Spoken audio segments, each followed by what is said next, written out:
Jangan pukul rata. MTB full suspension itu ada banyak genrenya. Dan di sini gue akan ngejelasin berbagai jenis sepeda MTB full suspension dari Polygon. Bisa dibilang ini adalah kamus besar full sus MTB Polygon. For once and for all and forever, ini akan jadi pegangan bagi kita semua mountain biker. Karena ini sifatnya final dan mengikat. Alah, udah nggak usah sok bikin aturan sendiri gitulah. Atau enggak? Kagak. Nggak kan waktu itu lu bilang? Kagak. Gue coba ngejelasin doang. Ngomong berisik. Kok nggak usah nyolot gitu kali. Roll the camera and action.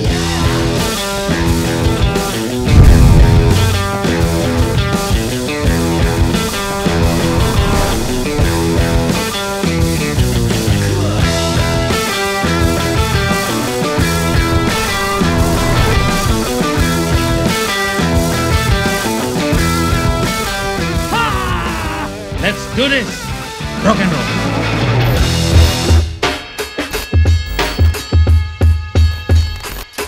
What's up rock and roll?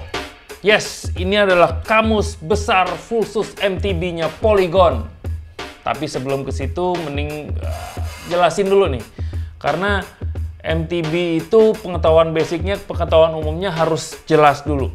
Mountain bike atau MTB itu adalah sepeda yang awal diciptakan itu untuk medan off-road, bukan buat di aspal. Jadi buat sepeda buat dipakai di gunung, di hutan, di tanah, di rumput, di lumpur, akar, dan bebatuan, penuh rintangan. Itu pertama MTB diciptakan tuh fungsinya untuk itu. Nah, dan secara umum MTB itu punya berbagai jenis genre. Khusus untuk yang sport yang biasa kita mainin ya, bukan genre yang khusus. Kalau genre khusus tuh ada yang dirt jump, ada yang trial, kita nggak bicara itu, kita bicara yang kita semua manusia normal bisa melakukannya. Ada 5 kategori yang mainstream di MTB. 1 adalah XC atau cross country, 2 adalah trail bike, 3 adalah AM atau all mountain, 4 adalah enduro, dan yang kelima adalah DH atau downhill. Hop! Dari studio gua bajak ke hutan UI. Mari kita mulai penjelasan umum tentang mountain bike untuk genre sport yang kita semua bisa lakonin, bukan yang khusus seperti freeride, trial, atau apa tadi? Slope duro. Ada slope duro. Slope dur. Mari kita mulai penjelasan MTB secara umum. So, XC itu adalah sepeda yang dipakai buat kebut dan sangat efisien buat nanjak. Rata-rata XC bike itu hardtail, tapi ada juga beberapa XC bike yang full suspension. Kalau lu perhatiin, biasanya XC bike itu pakai extension antara 100 sampai 120 dengan ketebalan diameter extensionnya di 30-32 mm. Semuanya serba minimalis karena dia butuh enteng, karena memang didesain untuk nanjak dahsyat pakai XC top. Tapi ketika turunan, terutama ketika lo pakai hardtail, ketika turunan itu rada ampul-ampulan karena nggak ada suspensi di belakang. Itu aja sih yang jadi kurang cocok ketika XC dipakai buat turunan. Next adalah trail.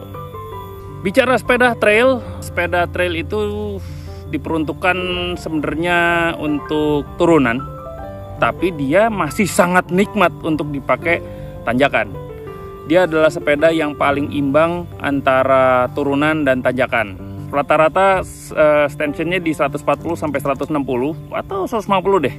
Diameter extensionnya itu di 34 sampai 36. Bisa dibilang dia adalah sepeda bike park. Lu mau pakai turunan gutak-gitek terbang-terbangan hayu, mau dipakai nanjak yang ngakok-ngakok juga dia masih sanggup, dia masih kuat gitu. Sepeda trail mungkin adalah sepeda yang paling banyak ada di perkotaan. Anak kota biasanya mainnya di bike park gitu. Sementara kalau di daerah kebanyakan justru pakai sepeda AM. Bicara sepeda AM itu sesuai dengan namanya, AM adalah all mountain. Dia memang diperuntukkan sebenarnya buat di gunung. Dia punya body itu lebih burly, lebih kokoh sedikit dan lebih tebal dikit dibanding sepeda trail. Contohnya kesayangan gue itu si Rockstar, itu sepeda AM, pakai travel suspensionnya di depan 160 dan di belakang sekian-sekian. Itu selalu variatif ini bagian belakang. Ketebalan atau diameter stanchionnya rata-rata di 36 mm. My Rockstar Transition Patrol gue ini adalah sebenarnya sejatinya sepeda AM tapi rasa trail. Karena gue pakai Pike, meskipun 160 tapi dia lebih tipis gitu, stanchionnya 34 apa kalau nggak salah. Jadi nggak 100% AM. Fungsinya dari sepeda AM adalah dia siap untuk downhill yang cukup heavy, cukup berat, technical, siap menghajar akar-akar dan batu-batuan, heavy. Tapi kalau misalnya lu butuh nanjak, dia masih sanggup, dia masih bisa dipakai nanjak dan bisa dibilang cukup nyaman untuk nanjak. Tapi nggak senyaman si trail bike. Tapi ketika di turunan, trail bike mungkin kewalahan, sepeda AM lebih mumpuni, lebih kokoh, lebih kuat, dan lebih stabil. Sangat mengakomodir ugal-ugalan di turunan. Berikutnya adalah enduro. Enduro adalah sebenarnya enduro sama AM itu tipis-tipis, karena enduro itu adalah sebuah sepeda AM yang dipakai balap. Balapnya khusus enduro. Nanjak panjang berat dan turunan gujrok-gajruk berat. Seiring zaman itu sepeda enduro pun naik-naik semua speknya. Ada yang travel suspensionnya biasanya di 160 sampai 180. Rata-rata 180 malah. Ketebalan dari stanchionnya, diameternya itu sekitar 36 sampai 38. Makanya lahirlah Zep, lahirlah Fox 38. Itu untuk akomodir sepeda-sepeda enduro. Dia masih single crown, tapi build quality frame-nya jauh lebih tebal dibanding si AM. Dia jauh lebih berat. Ini sepeda yang emang siap buat bombing big drop, batu-batu gede, akar-akar gede, turunan-turunan technical, ekstrim, tapi kalau lu paksain masih bisa dipakai nanjak. Tapi gue pribadi sih, pakai sepeda enduro buat nanjak itu jujur cukup berat. 80% emang buat turunan. Itu adalah sepeda enduro. Terakhir, sepeda DH atau downhill. Ini sepeda yang 100% diciptakan untuk turunan dan nggak pernah dipikirkan untuk sebagai sepeda nanjak. Dia full untuk turunan, curam, ekstrim, dengan super big drops, dengan batu-batuan yang lo jalan di batu-batu juga repot. Akar-akaran yang akar-akar purba. Ini adalah sepeda rajanya mountain bike, rajanya turunan, dipegang oleh sepeda downhill. Dia travel suspensionnya di 200 sampai 220 ada kali ya. Dia udah double crown, udah nggak single crown lagi. Jadi dari atas head tube sampai ke bawah head tube itu fork. Jadi udah mentok deh. Ketebalan atau diameter suspensionnya di 40 sampai ada kadang-kadang 42. Ini sepeda super berat, sepeda yang capable untuk edan lah. Sepeda paling ekstrim, lu loncatin dari rumah juga aman sepedanya. Elunya mah walahu alam. Jadi bisa dibilang sepeda downhill adalah puncak dari mountain bike, rajanya turunan, rajanya MTB. Once lu pakai DH, ya lu nggak bisa main kayak gua gini di hutan UI. Itu adalah sepeda DH. Back to studio. Nah, dari 5 kategori itu, XC, Trail, AM, Enduro, dan DH, seiring dengan zaman terjadi pergeseran, terjadi shifting untuk di area consumer, bukan di area pro ya, tapi di area consumer goods-nya itu terjadi shifting. Banyak rider yang gue pengen antara Trail sama AM deh, gue antara XC sama Trail deh, apa ya, gitu loh. Mereka mencari itu, akhirnya terjadi sebuah kategorisasi yang lebih modern lah, gue bilangnya sekarang. Ini pun masih debatable. Maksa! Antara XC dan Trail terjadi satu kategori namanya down country. Lalu antara Trail dan Enduro, AM-nya dihapus. Baru habis itu DH. Jadi cuma 4 sekarang. Down country, trail, enduro, dan DH. Begitu juga dengan Polygon. Mereka mengkategorisasikan menjadi down country, trail, enduro, dan DH. Untuk down country dan trail itu ada di seri Siskiyou. Sementara untuk enduro dan DH itu ada di seri Colossus. That's why gue bilang ini adalah kamus besar Fulsus MTB-nya Polygon. Alah. Dan tetap debatable. Ngawur. Pertanyaannya, apa saja perbedaan di antara sepeda-sepeda ini?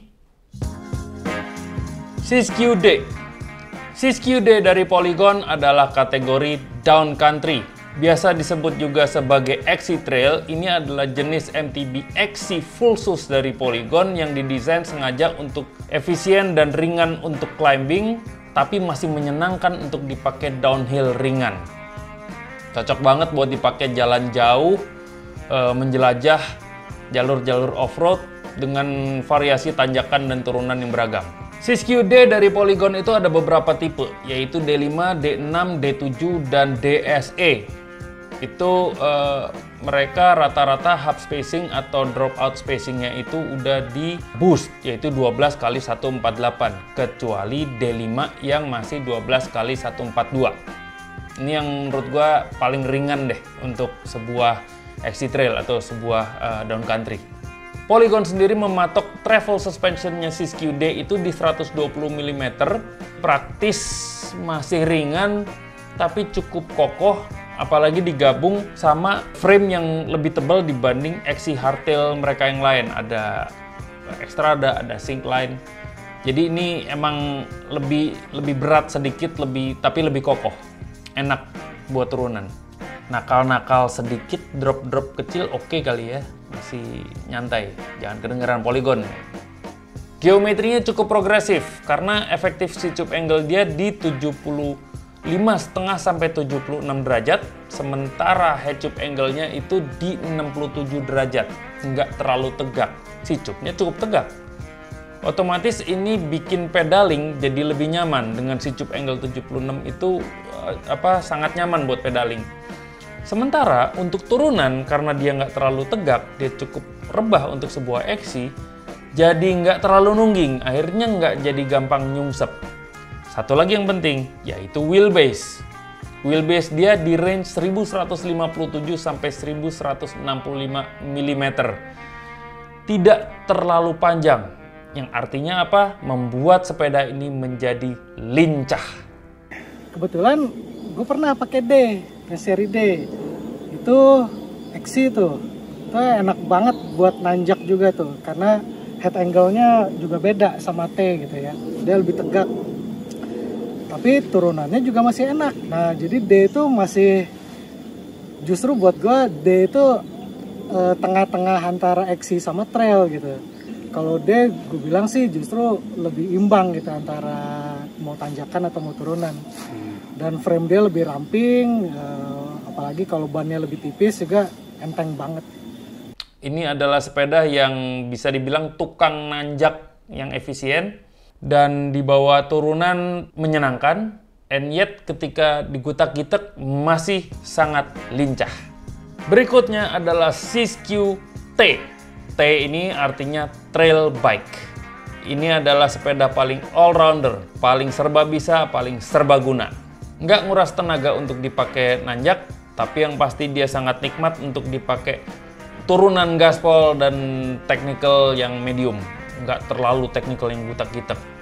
That's why ini dibilangnya sepeda bike park. Seri Siskiyou Polygon itu ada dua, yaitu T7 dan T8.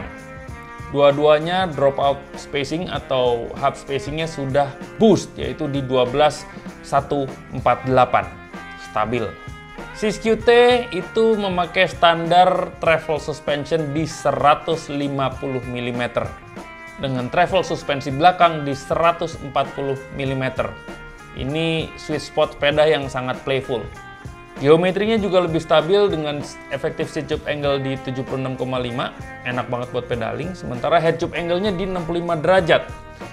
Bikin stabil dan bikin confident banget untuk turunan. Kadang-kadang turunan curam pun tetap nyaman rasanya. Sis-QT dari Polygon adalah sepeda yang seimbang performa antara tanjakan dan turunan, antara belokan dengan jalan lurus, loncat-loncat sama obstacle-obstacle medium. Dia seimbang semua, sangat lincah, sangat nyaman, sangat nikmat untuk dibawa main ugal-ugalan. Lu pakai T7 kan? T7. Oke. 21. Gimana penjelasannya sejauh ini?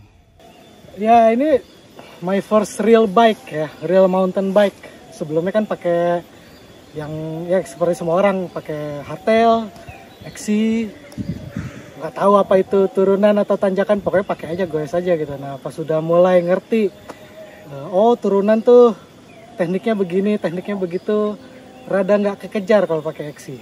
Karena gue lebih sukanya juga main turunan ya. Pas ganti T7, geometrinya bisa dibilang imbang banget gitu buat main turunan di track Indonesia yang sebenarnya downhill juga sebenarnya trail ya. Gak ada yang downhill banget gitu, kecuali yang di Caldera atau di mana gitu. Kalau rata-rata di sinilah di Jawa Barat masih mumpuni banget pakai trail. Bisa dibawa kemana aja sih T7 ini. Gue sukanya itu, enak. Oke. Thank you Ale. All-rounder, praktis bisa dibilang nanjak, handal dan keren, turunan, kebut dan gaya. Sis-QT. Berikutnya, kalau lu suka sama yang lebih ekstrim, silakan masuk ke dunia Colossus N. N stands for Enduro. Loh, kok bukan jadi Neduro? Kan huruf N. Karena kita nggak bisa pakai huruf E. Kenapa nggak bisa pakai huruf E? Karena E buat e-bike. Colossus N adalah pilihan untuk mereka yang seneng ngebut di turunan, menikmati turunan-turunan technical berat, tapi ketika dibutuhin dia masih kuat, masih sanggup, masih mampu untuk dipakai nanjak. Dropout spacingnya atau hub spacingnya udah di 12x148, sudah boost, jadi udah pasti stabil. Colossus N itu pakai standar travel di 170 mm, jadi ngambil sweet spot antara 160 sama 180, dia di 170. Beberapa bilang itu kategori super enduro, apalagi nih kategori. Pokoknya banyak yang bilang kayak begitu, super enduro.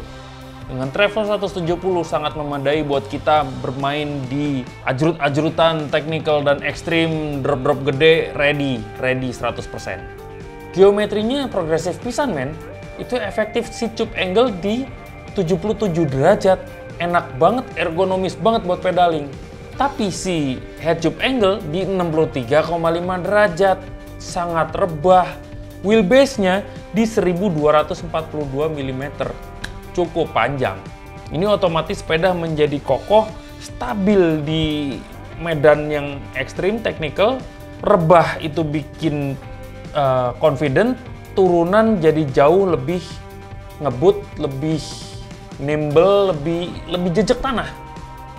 Ini juaranya. Colossus N9 dari Polygon bisa dibilang adalah sepeda yang performanya sangat handal, tahan banting, nikmat dipakai turunan technical, nyaman dipakai nanjak, siap dipakai adventure, ajrut-ajrutan sambil nyasar-nyasar. Bisa dibilang makanannya dia setiap hari adalah akar-akar gede, batu-batu gede, belokan-belokan tajam, pucat kecot. Naik Colossus N9 dijamin ganteng. One day gua harus ngebahas sepeda ini secara spesifik. Berikutnya harus ngebahas sepeda ini dengan sedikit rasa hormat. Colossus DH. Ini adalah seri downhill dari Polygon.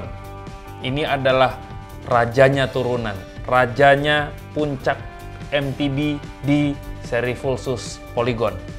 Yang gue tahu, Colossus DH itu memakai standar travel suspension di 200 mm, 20 cm, men. Udah masuk double crown.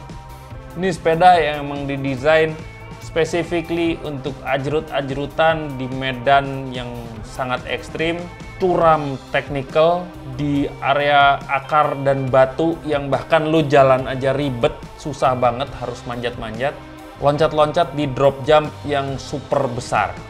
Ini sepeda yang tidak didesain untuk tanjakan sama sekali. Lu loading naik ke atas dan lu turun mengejar podium. Dan sudah terbukti berkali-kali sepeda DH dari Polygon itu langganan podium. Geometrinya sendiri pasti rock and roll dengan head tube angle yang pasti rebah banget dengan wheelbase yang pasti panjang banget. Kenapa gua nggak tahu detail itu? Karena memang sepeda ini belum di launch. Detail-detail sepeda ini masih sangat rahasia, masih belum dibuka. Tapi gue tahu sepeda ini ada karena bocorannya udah ada di mana-mana. Udah ada di Pinkbike, udah ada di Bikes Online dengan warna yang cakep juga. Jadi please doain gue untuk bisa nge-review sepeda ini karena ini sepeda yang sangat-sangat bikin gue excited. Cenderung gentar. Karena once lu di atas sepeda DH, ya rintangan apapun lu harus pede ngajar karena sepedanya semampu. Tinggal elunya mampu apa enggak. Ini gue nggak ngomong ke pro rider ya. Kalau ngomong sama pro rider mah pasti mampu deh. Gue ngomong sama sesama hobiis nih. Pakai sepeda DH kayak gimana sih? Bergetar bro. Tapi saya harus mencobanya one day. Colossus DH nggak tahu tipenya berapa. Dari Polygon saya harus nge-reviewnya. So, mestinya sekarang jadi lebih jelas. Masing-masing sepeda punya kelebihannya sendiri-sendiri, tergantung lu mau main di mana, mainnya gimana, dan seperti apa gaya bersepeda lu. Kalau lu suka jalur yang nanjak dahsyat dengan turunan yang fun, Siskiyou D jawabannya. Kalau lu suka jalur yang variatif, bisa loncat-loncat, dan playful, Siskiyou T jawabannya. Kalau lu suka ngebut di turunan berat dengan technical tapi masih bisa dipakai nanjak, Colossus N jawabannya. Dan kalau lu suka sama tantangan yang maksimal di turunan ekstrim dan berat dengan berbagai obstacle yang ajaib, Colossus DH adalah rajanya. So, kira-kira demikian kamus besar Fullsus MTB dari Polygon. Semoga ini bisa memberi sedikit banyak pencerahan dan kejelasan hidup bermountain bike di jalur Polygon. So asik ya lu. Anyway, untuk detail-detail tipenya apa aja, ada berapa warna, komponennya apa aja, sampai harganya berapa, langsung aja kunjungin polygonbikes.com. Pertanyaannya, lu sendiri akan pakai Fullsus apa dari Polygon? Tulis di komen. Oke? Sekian dari gua guys, thanks for watching and I'll see you in the next video. Rock and roll!